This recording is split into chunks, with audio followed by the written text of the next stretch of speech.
السلام عليكم ورحمة الله وبركاته من داخل مجموعة السلطان الظاهر برقوق بشارع المعز في منطقة النحاسين. الوصول للمكان اللي احنا فيه سهل جدا، تركب أي حاجة من السيدة عائشة وتيجي لهنا عشان نتكلم مع بعض عن تاريخ وعمارة المجموعة الأثرية الجميلة اللي احنا فيها النهاردة، اللي اتبنت في العصر المملوكي الجركسي. ابتدى يبنيها السلطان الظاهر برقوق مؤسس دولة المماليك الجراكسة بعد ما اتسلطن بسنتين في حدود سنة 786 هجري 1384 ميلادي. هي كان مكانها أثر من العصر المملوكي البحري اسمه خان الزكاة، ملك ورثة السلطان الناصر محمد بن قلاوون.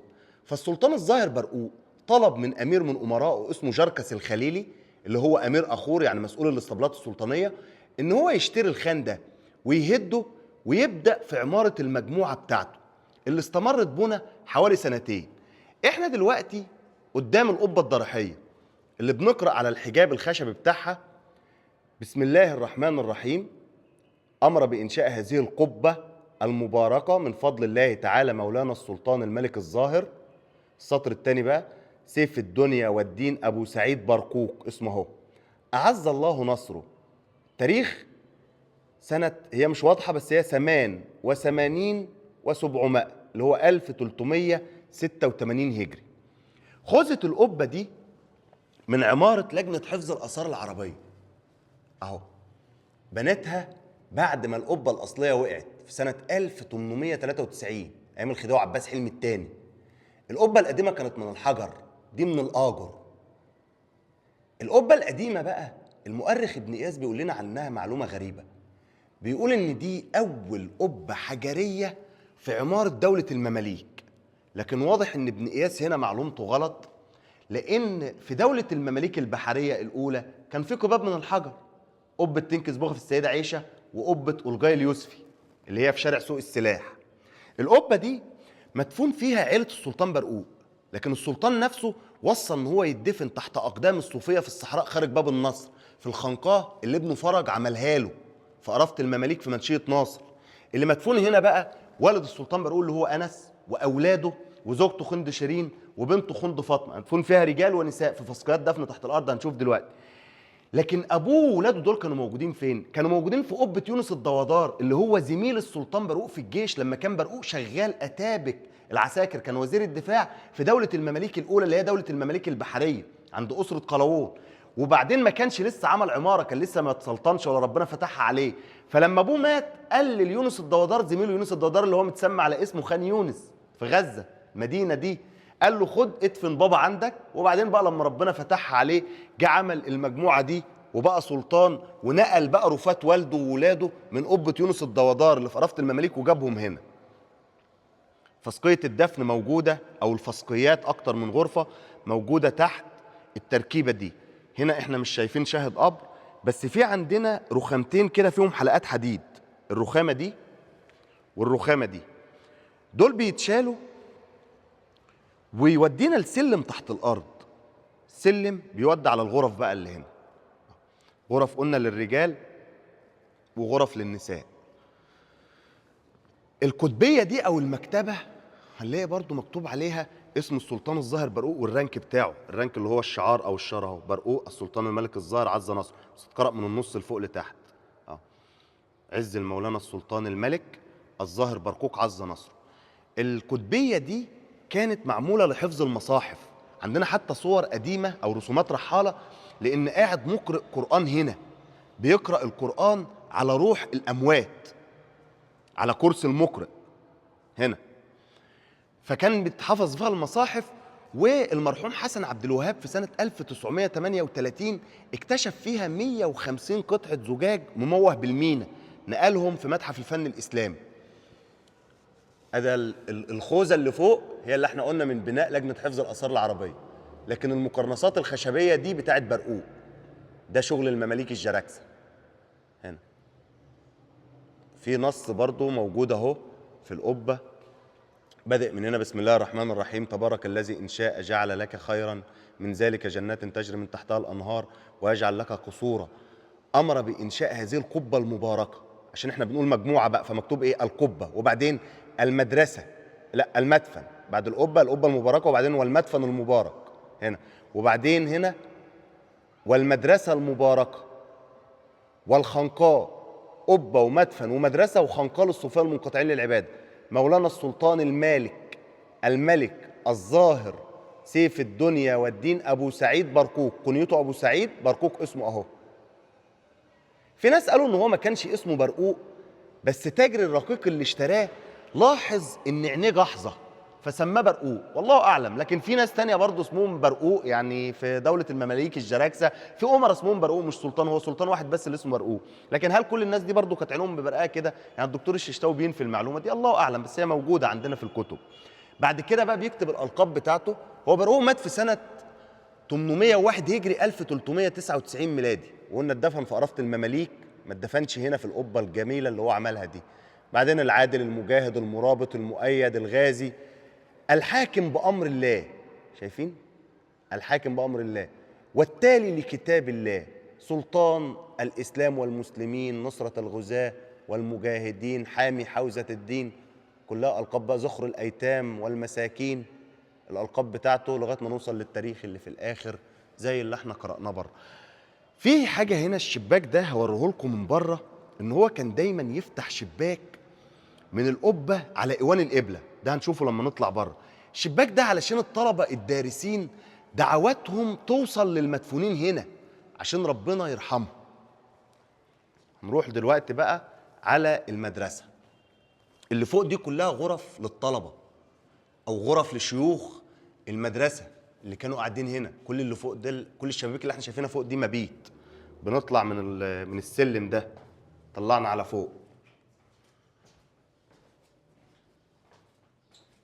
باب مكتوب عليه برضو عز المولانا السلطان الملك الظاهر برقوق عز نصره. هنا هنطلع على المدرسة. تخطيط بقى الطبيعي بتاع المدارس، بس شوفوا الباب الجميل ده الأول عشان احنا شفناه من جوه.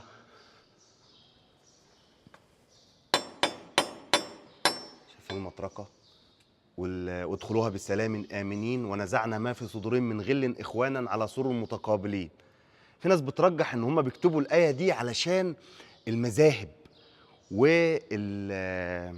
والمنازعات بقى اللي كانت موجودة ما بين الطلبة وبعضهم، فكانوا لما يقرأوا الآية دي يعني يهدوا. قلنا الشبابيك اللي فوق اهي، كل دي وراها الغرف بتاعة الشيوخ والطلبة. هنا إيوان القبلة هو عمل بقى ايه تاني؟ قلنا بعد القبة هي مجموعة، ففي مدرسة لتدريس المذاهب السنية الأربعة. هو عمل إيوان القبلة ده للمذهب الحنفي وخصص له 40 طالب. المذهب المالكي والشافعي والحنبلي كل مذهب منهم له إيوان. ما هي مدرسة، بصوا 4 إيوانات متعامدة على الصح. ده إيوان القبلة اللي احنا فيه، وهنا إيوان وقصاده إيوان اهو الناحية التانية ورا القبة، وفي هنا إيوان. فالمالكي والشافعي والحنبلي كل مذهب منهم كان له 20 طالب، وعمل 20 طالب لدراسة التفسير، وعمل 15 طالب لدراسة الحديث، وعمل 10 طلاب لدراسة القراءات السبع. دول مجموع الطلبة اللي كانوا موجودين. وفي لسه خنقاه هنتكلم عنها، خنقال الصوفية المنقطعين للعبادة، هنشوفها دلوقتي. لكن يهمنا في الإيوان ده اللي هو كان للمذهب الحنفي اللي هو المذهب الغالب، في أجمل سقف في العمارة الإسلامية في مصر. السقف ده سقف خشبي عامل زي نظام اللصق المعلقة كده. يعني لما نطلع على المدرسة من فوق، احنا السقف اللي احنا بنمشي عليه مش ده، بنمشي على سقف حجر تاني على السطح كده غير ده. السقف ده خشبي، وشايفين الالوان بقى اللي هي الذهبي والازرق، والكتابات اللي مكتوبه فيه بالخط الثلث المملوكي. بسم الله الرحمن الرحيم، انا فتحنا لك فتحا مبينا. اول الايات من سوره الفتح. الايوان ده مع انه 1386، يعني بعد السلطان حسن بحوالي 30 سنة، بس مع ذلك هو بعد السلطان حسن ب 30 سنة وهو أقل في العمق من السلطان حسن. ده السبب اللي بيخلينا نقول إن السلطان حسن إعجاز، إن السلطان حسن قبل ده ب 30 وعمقه أكبر منه 65 ذراع، ومع ذلك السلطان حسن مش هتلاقوا فيه أعمدة. هنا في 4 أعمدة شايلين الإيوان، 4 أعمدة اللي هم الجرانيت الورد اللي احنا شايفينهم دول. ده الشباك اللي احنا قلنا عليه من جوه علشان الدعاء بتاع الدارسين يوصل للمدفونين في المدفن من جوه في الضريح، كان بيتفتح. ده كان في اعتقاد المماليك، بصوا هنا ظاهرة مراعاة خط تنظيم الطريق، شرحناها قبل كده كتير بس برضه عشان الناس اللي أول مرة تشوفنا أهو.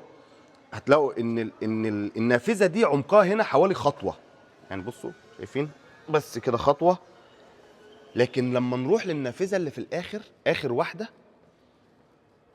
هتلاقوا عمقها أكتر. فالجدار واخد شكل مثلث، قاعدته هنا شايفين؟ لأن هو عامل الجدار بشكل مثلث، قاعدته هنا وراسه هناك، راسه في الشمال وقاعدته في الجنوب، بحيث ان هو بيعمل الجدار اللي بره مظبوط على الشارع والجدار اللي جوه مظبوط على القبله، لان الشارع مش مظبوط على القبله، فيلعب بقى في الجدران بالشكل ده. وظهر عندنا وظيفه اسمها قارئ الشباك، ان في مقرئ بيقعد هنا يقرا القران برضه في الشباك، مقرئين كتير بيتناوبوا بقى ورديات يقعدوا يقراوا القران هنا. المنبر ده اللي عمله سلطان اسمه جاكمق، ده مش من عصر برقوق. جاكمق هو واحد من سلاطين دولة المماليك الجراكسة اللي حكم حوالي 15 سنة، بالتحديد من سنة 1438 لغاية ما مات في سنة 1453. هو حكم بعد السلطان برسباي، وحكم بعد منه السلطان إينال. مكتوب بقى هنا: أنشأ هذا المنبر المبارك السلطان الملك الظاهر محمد أبو سعيد جاكمق عز نصره. متكررة كذا مرة هنا في جنب المنبر برضو. المنبر بسيط خالص مفيهوش شغل كتير، بس يهمنا إن هو مش من عصر السلطان برسباي. جاكمق برضو اسمه. نسينا نقول إن السقف الجميل ده السلطان برسباي حكى زيه، عمل زيه. برسباي جه بعد برقوق بحوالي يعني 20 سنة ولا حاجة، وعمل السقف بتاعه بس مش في إيوان القبلة، عمل سقف زي ده شبيه بده في الإيوان المقابل لإيوان القبلة. بصوا الكتابات: قل كل يعمل على شاكلته، ومكررها أكتر من مرة: قل كل يعمل على شاكلته، وياخد الألفات واللامات ويعمل الوردة اللي احنا شايفينها دي. والنوافذ برضو مكتوب عليها برقوق هنا، لما نبعد هتظهر. وهنا شكل بقى المقرنصات، الدلايات اللي نازله من السقف ده اهو، ده هنا في الجنب ده، وهناك شكل السقف خطير بصراحه. هنا دكه المبلغ اللي بيقف عليها المبلغ علشان يردد الصوت ورا الامام، لان ما كانش فيه مكبرات صوت، اللي بنشوفها في السلطان حسن بس موجوده في نص الايوان، هي هنا على الحافه. الحجر ده تشوفوا ان الحجر هنا ضخم شويه، كبير، شايفين؟ شوفوا الكتله كبيره شويه. الحجر ده اتكتب في المصادر بحجر عجالي، لان هم جابوه من جبل المقطم على عجل بيجروا العجول، فكتب في المصادر كده حجر عجالي. اللي بيكتب هنا في آية الكرسي: بسم الله الرحمن الرحيم، الله لا إله إلا هو الحي القيوم. آية الكرسي وآيات بعدها. الفسقية دي عملتها لجنة حفظ الآثار العربية. عرفنا منين؟ نبص كده على النص ده، هيبان من الشمس اهي. مكتوب ايه بقى؟ أمر بإنشاء هذه الفسقية، كلمة الفسقية اهي، المباركة من فضل الله تعالى سيدنا ومولانا مين؟ الخديوي الأعظم عباس حلمي الثاني أدام الله أيامه. اسم الخديوي عباس حلمي الثاني أدام الله أيامه. لو بصينا جواها في نص تاني، هي محمولة على 8 أعمدة، هنا 8 أعمدة من الرخام، ودكة المبلغ برضو محمولة على 8 أعمدة. في ناس قالوا إن دي لها بعد فلسفي، اللي هي جاية من الآية القرآنية: ويحملوا عرش ربك فوقهم يومئذ ثمانية. الله أعلم. بصوا الأرضية وجمالها. بصوا بقى من جوه الفسقية، قلنا في نص تاني مكتوب إيه بقى من هنا؟ هي بره كان مكتوب الفسقية، هنا إيه؟ جددت هذه البركة في عصر الخديوي الأعظم عباس حلمي الثاني الأفخم بمباشرة لجنة حفظ الآثار العربية من عام كام بقى؟ ده شغل اللجنة. 14 و300 وألف 1314 هجري، اللي هو 1896 ميلادي. وفي الآخر رقمه يوسف أحمد، ده اللي هو الخطاط اللي كتب الكلام ده. رقمه يعني الخطاط. وبرضه في آيات قرآنية أهي هنا. دايما يستخدم الألفات واللامات علشان يعمل الدايرة دي. هي مرتبطة بآية الوضوء، يعني يا أيها الذين آمنوا إذا قمتم إلى الصلاة فاغسلوا وجوهكم، فاغسلوا وجوهكم وأيديكم إلى المرافق. يبقى دي كانت بتستخدم للوضوء.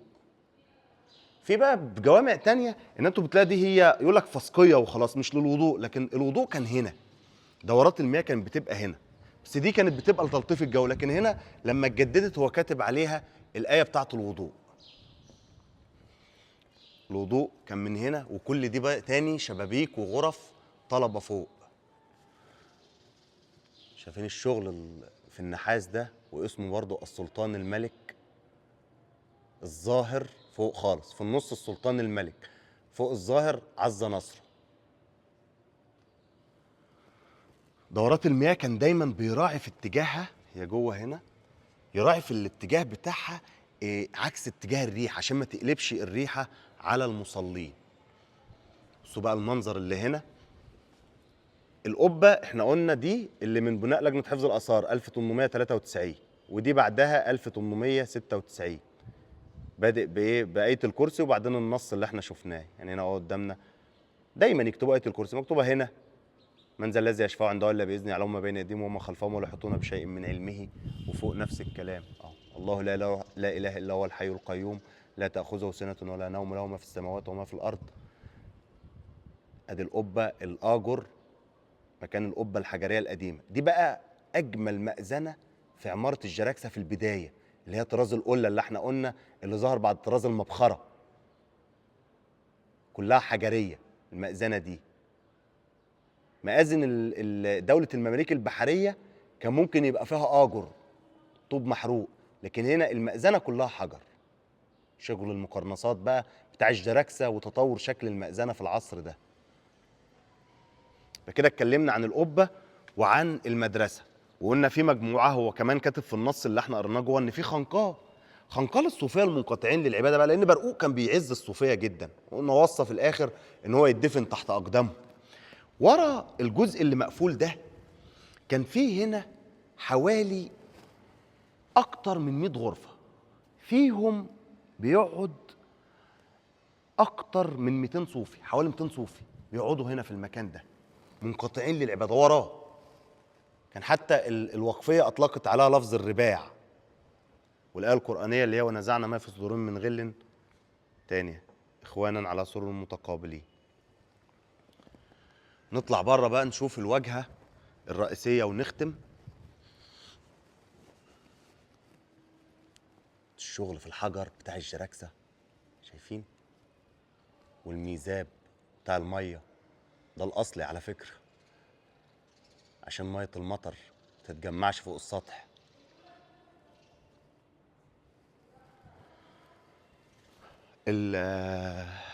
الممر المنكسر الجميل ده، لاحظوا بقى حاجة، هو عامل ممر منكسر، عامل فيه ايه؟ عامل هنا ملقف هواء اهو، الملقف ده، وعامل هنا برضو ملقف هواء اهو، دورة هواء كاملة كده، وعامل هنا نافذة قدامنا دي. بيحصل ايه بقى؟ ان التجويف ده بيكون ابرد مكان في المؤسسة، فبيسموه المزيرة. ده مزيرة اللي هي بتحط فيها زيار المية. احنا عندنا هما دايما كانوا بيهتموا بالمية في سبيل، السبيل ده لسوق من بالداخل، انما السبيل لسوق من بالخارج، اللي ماشيين في الشارع دايما بقى تلاقي سبيل وكتاب في الشارع على الشوارع الرئيسية، انما المزيرة لسوق من بالداخل. فهنا الملقف ده مع الملقف ده مع الشباك ده مع التجويف ده هيخلي المكان ده بارد. ازيار الميه بقى، وكمان مكان اللي هو دلوقتي للاسف فيه ترميم، بس مكان الستاره الخضراء دي كان فيه حجاب خشبي زي اللي احنا شفناه عند القبه كده، فيخلي الهواء اللي يدخل هنا هواء بارد، فيبرد، يبقى ده التلاجة بتاعت المكان، المزيره دي. برضو اسم السلطان عز لمولانا السلطان الملك، الألف بعد كده الملك الظاهر برقوق عز نصره، وده الرانك بتاعه. الختم قلنا الشعار السلطان الملك الظاهر برقوق عز نصره. ممكن نبقى نتكلم بالتاريخ، يعني في التاريخ بقى عن برقوق بالتحديد، احنا بس النهارده هنتكلم عن عمارته.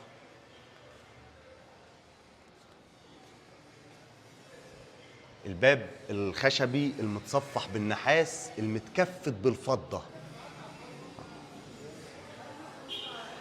الباب نفسه المادة خشب اهي نفسها، وبعدين بيتصفح بالنحاس، والنحاس ده التكفيت يتكفت بقى، اللي هو التكفيت اللي هو زخرفة معدن بمعدن أغلى منه، يجي في البرونز أو في النحاس ويكفت بالإيه؟ بالفضة، معدن غالي.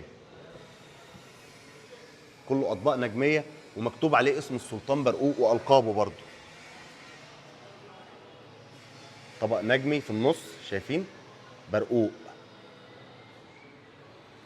وفوق هنا المفروض سيف الدنيا والدين أبو سعيد برقوق.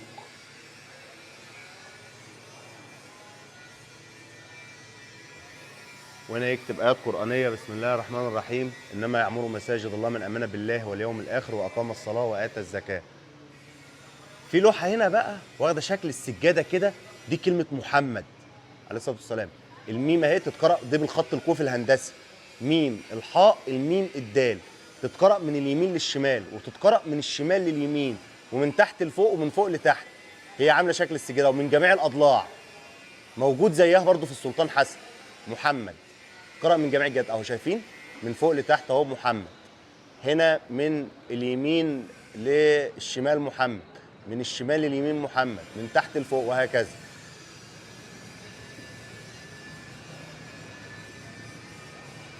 النص بقى اللي مكتوب على الواجهه، الميزه هو نفس الكلام اللي مكتوب جوه، بس الزياده فيه بس هو اسم شاد العماره. شاد العماره اللي هو مش المهندس، اللي هو الراجل المشرف على بناء المجموعه دي، المقاول. لان المهندس كان اسمه شهاب الدين احمد بن الطولوني، ده المهندس بتاع المجموعه، احنا عرفنا اسمه شهاب الدين احمد بن الطولوني. ده السلطان الظاهر برقوق اتجوز بنته. شوفوا يعني قد ايه المهندسين دول كانوا بيتمتعوا بمكانه كبيره جدا لدرجه ان السلطان يتجوز بنته. لكن هنا بقى الامير اللي هو جركس الخليلي اسمه مكتوب كده اهو، وذلك في مباشرة العبد الفقير إلى الله تعالى المقر السيفي جركس الخليلي. جركس اللي هو عمل خان الخليلي، هو اللي بنى خان الخليلي، جركس الخليلي. في الآخر بقى إيه؟ أمير أخور. أمير أخور يعني مسؤول الاسطبلات السلطانية. هتلاقوا اسم جركس مش موجود في خان الخليلي بس موجود هنا.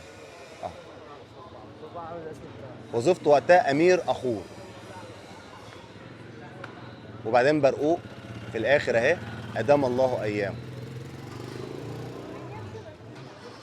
نفس الكلام هتلاقوا اسم السلطان برقوق هنا فوق الشباك ده، ابو سعيد برقوق. احنا بنزور الاماكن دي كل يوم جمعه، بس الاسبوع ده عشان اجازه العيد ان شاء الله، كل سنه وانتم طيبين. هنروح يوم الاحد في اجازه العيد، ثالث يوم العيد، حاره اليهود. وعندنا ندوات الاربعاء الدائم. تقدروا تتواصلوا معانا عن طريق رقم الواتساب اللي موجود على الصفحه. ما تنسوش تعملوا شير. نشوفكم ان شاء الله في اثر جديد، والسلام عليكم ورحمه الله وبركاته.